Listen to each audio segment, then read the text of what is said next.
3 in the morning. You're asleep and the house is completely silent. Your dog, curled at the foot of your bed, suddenly rises. They stand at the bedroom door, body rigid, staring into the hallway. You didn't hear anything. Nothing woke you except their energy shifting. But your dog heard something, sensed something, positioned themselves between you. Most people call this protective behavior and leave it at that. The dog loves you, so they protect you. Simple as that. But researchers studying threat assessment and sensory processing say otherwise. What's happening is far more complex than simple loyalty. Your dog isn't just reacting to danger. They're detecting threats you can't perceive. They're processing information across sensory channels you don't have access to, and making calculated decisions about whether to alert, intercept, or escalate. The science reveals your dog isn't protecting you because you're weak. They're protecting you because your survival is inseparable from theirs. Let's start with what your dog can detect that you can't. Human hearing tops out around 20,000 hertz. Dogs hear up to 65,000 hertz, more than triple your range. That means your dog perceives sounds completely silent to you. The electrical hum of a device powering on 3 houses away. The ultrasonic squeak of a rodent moving inside your walls. Footsteps on the sidewalk long before you'd ever register them. A 2016 University of Sussex study analyzed how dogs orient to sound. They found dogs process directional audio with far greater precision than humans. Dogs can isolate a sound source within a few degrees of accuracy. So when your dog stares at the door, they're not paranoid. They've detected something specific, localized it, and entered assessment mode. Then there's smell, an even more dramatic difference. Humans have about 6 million olfactory receptors. Dogs have up to 300 million.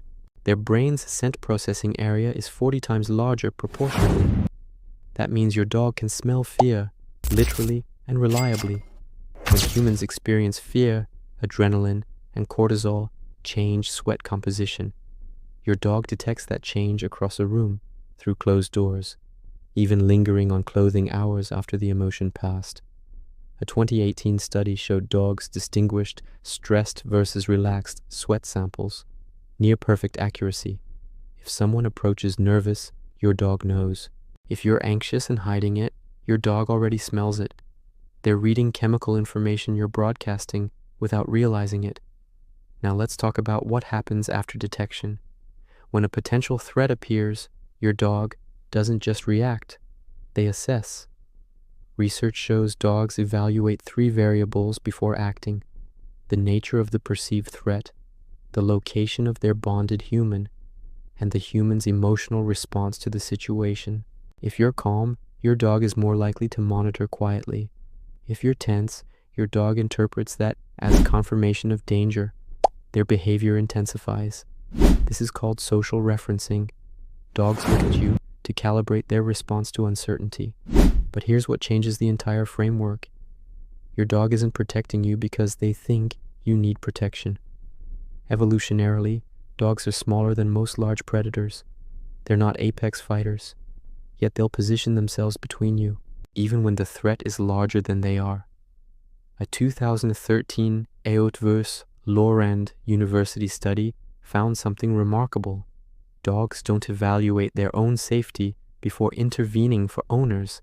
They intervene first, regardless of the risk involved. That's not bravery in the human sense. It's attachment behavior, so deeply embedded it overrides self-preservation. Your dog's brain has been shaped across 15,000 years to prioritize the survival of the bonded human. Historically, the human survival meant the dog's survival too. You're not just loved, you're the center of their survival strategy. When you're threatened, they're threatened, and they act accordingly. Now, not all protective behavior looks the same. Interpretation becomes critical here. A calm dog between you and stranger. Loose body, quiet observation. That's monitoring, not aggression. Same positioning, stiff body, raised hackles, low growl. That's a warning. They've assessed higher risk and are communicating readiness to escalate. A dog moving behind you or to your side, that's deference. They've decided you're better equipped to handle the situation. They remain nearby in case things change.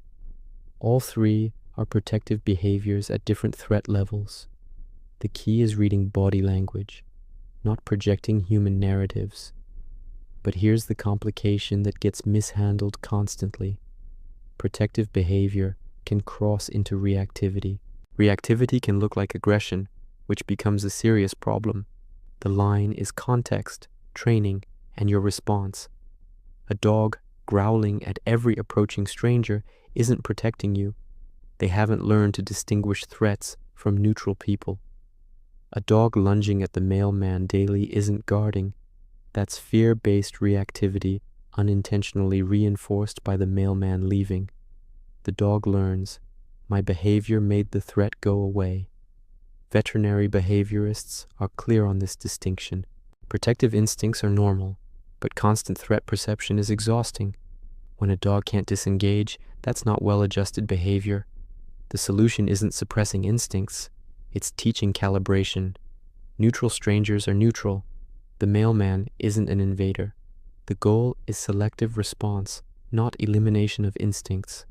There's also a gender and breed component worth acknowledging. Male dogs are more likely to display protective behavior after maturity. Social maturity happens around 18 months to 2 years. Certain breeds, guardians, protection breeds, terriers, were bred for vigilance. That doesn't mean every breed is the same. A livestock guardian has different threat thresholds than a retriever. Neither is better. They're just differently wired. Understanding genetic predisposition helps you interpret behavior accurately. Now let's talk about what protective behavior reveals about your bond. A dog that doesn't protect you isn't a bad dog. Some are temperamentally passive. Some were trained out of it. Some simply don't perceive threats the same way.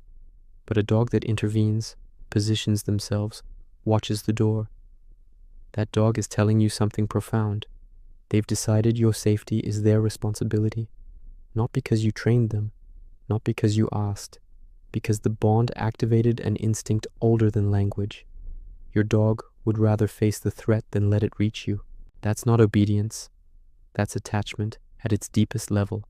So the next time your dog goes still at night, stares at the door, positions between you and something unknown, here's what's happening. They detected something across hidden sensory channels. They assessed it as potentially relevant to your safety. They decided, through evolution, your survival takes priority. They placed themselves where they can best respond if needed. That's not aggression. That's not dominance.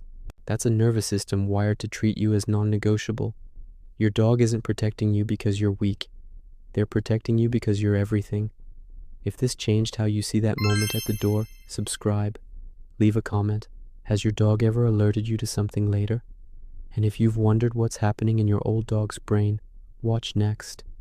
The neuroscience will show it's not just slowing down. It's something far more specific and important to understand.